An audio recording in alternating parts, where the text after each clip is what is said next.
जी, हमारे मन में भगवान जी के विराजमान होते हुए भी हमारे मन में कई बार गलत विचार, गलत आचरण, किसी के प्रति क्रोध, घृणा के भाव क्यों आ जाते हैं? बच्चा, इसके दो रूप हैं। एक है सतमन और एक है असत मन। जैसे एक होती बुद्धि, सुबुद्धि, और एक होती कुबुद्धि। बुद्धि में ही दो पार्ट है, सुमति कुमति सबके उर राही, नाथ पुराण निगम अस काहीं। जैसे विभीषण जी वर्णन करना रावण से कि सुमति और कुमति दो होती हैं, ऐसे सुमन और कुमन होता है। एक कुमार्गगामी मन होता है, एक सुमार्गगामी मन होता है। वही मन तुम्हें बुरा महसूस करेगा। देखो, जैसे तुमने 5 मिनट नाम जपने का नियम लिया, अब उस 5 मिनट में आपसे कोई बात करने आए तो आपके मन को बुरा लगेगा कि मेरे 5 मिनट के भजन में हमसे बात करने क्यों आ रहा है। तो मन का एक अच्छा पार्ट है और एक बुरा पार्ट है। जैसे बुद्धि में एक सुबुद्धि है, एक कुबुद्धि है।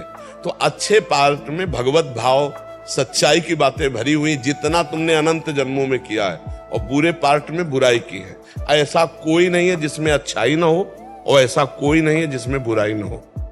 क्योंकि शुद्ध स्वर्ण का आभूषण नहीं बनता, उसमें मिलावट होती है। ये मानव शरीर बना ही मिलावट से है, पाप और पुण्य से। अब हमको इसको शुद्ध करना है। जैसे कसौटी में कस के सोना शुद्ध किया जाता है, ऐसे तपस्या और भजन से हमें अपने मन को शुद्ध करना है। उसके उस गंदे विभाग को हमें पवित्र करना। सबका मन कितना भी गंदा आदमी हो, कितना भी गंदा हो, उसमें थोड़ा सा अंश पवित्रता का जरूर होगा। बहुत कतली है, बहुत चोरी करता है, लेकिन उसका एक पार्ट पवित्र होता है। अब अधिकतम या न्यूनतम ये इसमें देखा जाता है। कोई अधिक पाप वाला स्वभाव वाला होता है, कोई अधिक पुण्य वाला होता है, लेकिन ये दोनों पार्ट होते हैं। तो देखो, कभी कभी मन अच्छी सलाह देता है। जैसे आपको वृंदावन लाया, साधु संग करवा रहा है, ये मन ही तो करवा रहा है, नहीं मानते हो ना। अगर मन ना कहता तो तुम नहीं आ सकते थे, जबरदस्ती नहीं आए हो, मन राजी हुआ तब तुम आए हो। अब वो गलत मार्गों में जो ले जा रहा है, ये गेम रचा है भगवान ने।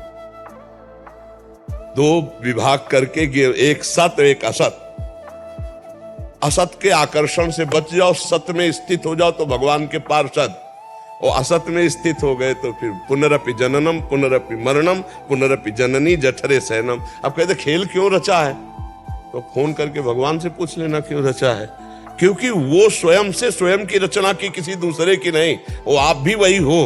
अब भूल गए अपने आप को शरीर राग के कारण, तो आपको लगता है कि परमात्मा का अंश मैं कैसे हो सकता हूं, मैं परमात्मा स्वरूप कैसे। तू परमात्मा स्वरूप ही है, अंश नहीं, सीधे परमात्मा स्वरूप ही है। इस शरीरों के राग में अपने को भूल गया है। इसलिए जो मन में असत भाव है, उनको निकालने के लिए बच्चा मानव देह मिला है। अब मन कह रहा है कि गंदी बात करना है, आप निश्चय कर लिए नहीं करना है, आप जीत गए। वहीं भगवान बैठे इंद्रियाणाम मनश्शास में, पर वो जिस भाग में बैठे हैं वो सत्य और पवित्र और सच्चिदानंद है। अब असत भाव को छोड़ो, श्री कृष्ण अनुकूलेन प्रतिकूलस्य वर्जनम। प्रतिकूल आचरणों का त्याग करो, पूरा मन भगवान बन जाएगा। पर करना ये तुम्हें पड़ेगा। ये गेम है, ये खेल है, ये तुम्हें करना पड़ेगा। गंदी बातों का त्याग करने के लिए तुमको तत्पर होना पड़ेगा।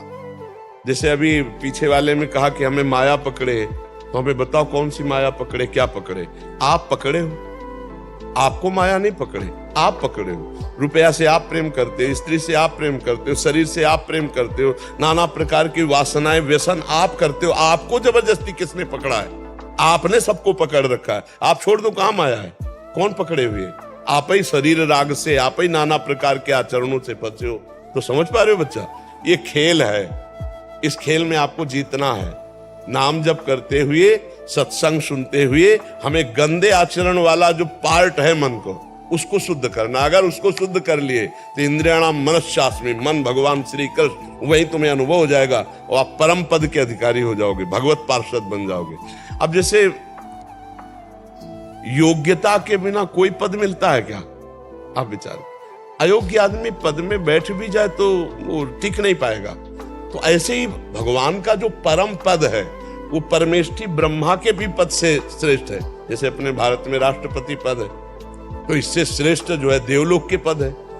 लोकपाल वरुण, लोकपाल अग्निदेव, लोकपाल वायुदेव, इनसे भी बड़ा पद इंद्र का है, देवराज इंद्र। फिर इनसे भी बड़ा पद जो है गंधर्वों का और प्रजापतियों का, फिर इसके बाद सबसे बड़े प्रजापति पारमेष्टि पद ब्रह्मा जी, और उससे भी बड़ा पद है भगवान का पार्षद पद, भगवान का दासत्व पद। तो अब काम विजयी, क्रोध विजयी, लोभ विजयी, मोह मद, इनसे विजय प्राप्त किया हुआ, सब में भगवान की भावना, वो भगवत स्वरूप माना जाता है। तो अब उसी मन में भगवान है, उसी में भगवान है, पर वो प्रक्रिया के द्वारा मन के असत वासनाओं को हटाकर भगवान को प्रकट करना होगा, यही साधना है। जैसे दूध में घी है, पर दूध में पूड़ी निकाल के दिखाओ, दूध में पूड़ी डालकर नहीं निकलेगी। प्रक्रिया है, दूध गर्म करो, उसको दही जमाओ, फिर उसका मंथन करो, फिर मक्खन निकालो, फिर उसका दही वो निकलेगा घी। ऐसे मेहंदी में लालिमा है जोर की, और पूरे पेड़ को, पूरे पत्ते को चीर के देख लो, कहीं लाली नहीं दिखाई देगी। प्रक्रिया है, बांटो उसको, बांट के कुछ क्षण हाथ में लगाए रखो, फिर धो लो, देखो लाल हो जाएगा। ऐसे परमात्मा तुम्हारे मन में है, और उसकी प्रक्रिया है, साधना करो, असत वासनाओं को हटाओ, वो प्रकाशित हो जाएगा। समझ पा रहे बच्चा? पर ये गेम है। अब कह दे कि भगवान ने ऐसा रचा क्यों, तो भाई फिर इसका उत्तर भगवान से लो, क्यों रचा। अब हम भगवान की बात अगर तुम्हें बताएंगे तो तुम्हारी समझ में नहीं आएगी। भगवान ने अपने आप से अपने आप को रचा है, किसी और को ले। वो अपने आप से अपने आप को रचा है, अपने आप से अपने आप का पालन करता है, अपने आप से अपने आप का श्रृंगार कर लेता है। अब इतना ज्ञान कहाँ है कि ये बात तुम समझ पाओ कि वो अब तुम भी वही हो। तत्त्वम असि, वेद का महावाक्य है। तत् माने वो, त्वम माने वह, तुम, असि माने हो, तुम भी वही हो। पर भूल गए, अपने को हम शरीर मानने लगे, अपने को मन मानने लगे, अपने को अंतःकरण मानने। अब थोड़ा भजन करो तब आगे समझ में आएगा। नाम जप करो, सत्संग सुनते रहो, गलत आचरणों से बचो। मेरी बातें मान लो। कोई नशा तो नहीं करते? पक्का? कुछ अगर नशा करोगे तो सब बकवास हो जाएगा। मान लो कोई भी गंदे आचरण करोगे, खान पान गलत करो, ये सब बकवास हो जाएगा। परमार्थ नहीं रहता, बकवास तो बहुत होता है। शुद्ध आचरण और सही ढंग से भजन, तो बहुत जल्दी लाभ प्राप्त हो जाता है, बहुत जल्दी। ज्यादा समय नष्ट नहीं होता। ज्यादा समय नष्ट ऐसे होता है कि हम थोड़ा भजन करते, जैसे हम चुल्लू भर मटकी में पानी डालते जाएं और 4-5 साइड से छेद हो जाए, वो कभी नहीं भरेगी। ऐसे 50 वर्ष साधना करते हो जाते हैं, लाभ नहीं मिलता, क्योंकि अगल बगल छेद रहते, वो सब निकलता है। छेद बंद कर दो और एक एक बूंद डालने लगो तो भर जाएगा एक दिन घड़ा। तो छेद बंद करना, ये असत आचरण, पापाचरण को रोकना है। ठीक है।